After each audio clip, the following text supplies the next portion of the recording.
Hello बच्चों, आज हम रीडिंग करेंगे अर्ली स्किल्स इंग्लिश की बुक में से, विवा एजुकेशन की बुक में से। ठीक है, चलिए शुरू करते हैं। A word family. ए की फोनिक साउंड हमारी होती है आ, टी की फोनिक साउंड होती है ट। तो आ ट, एट। तो ऐसे हम फोनिक साउंड्स पढ़ेंगे इसकी, तो रीडिंग करेंगे। चलिए शुरू करते हैं। बा आ टा बैट, का आ टा कैट, हा ए टा हैट, मा ए टा मैट,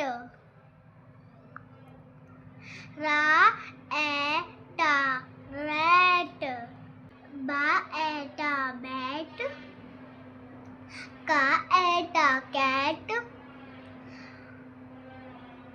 फा एटा फैट,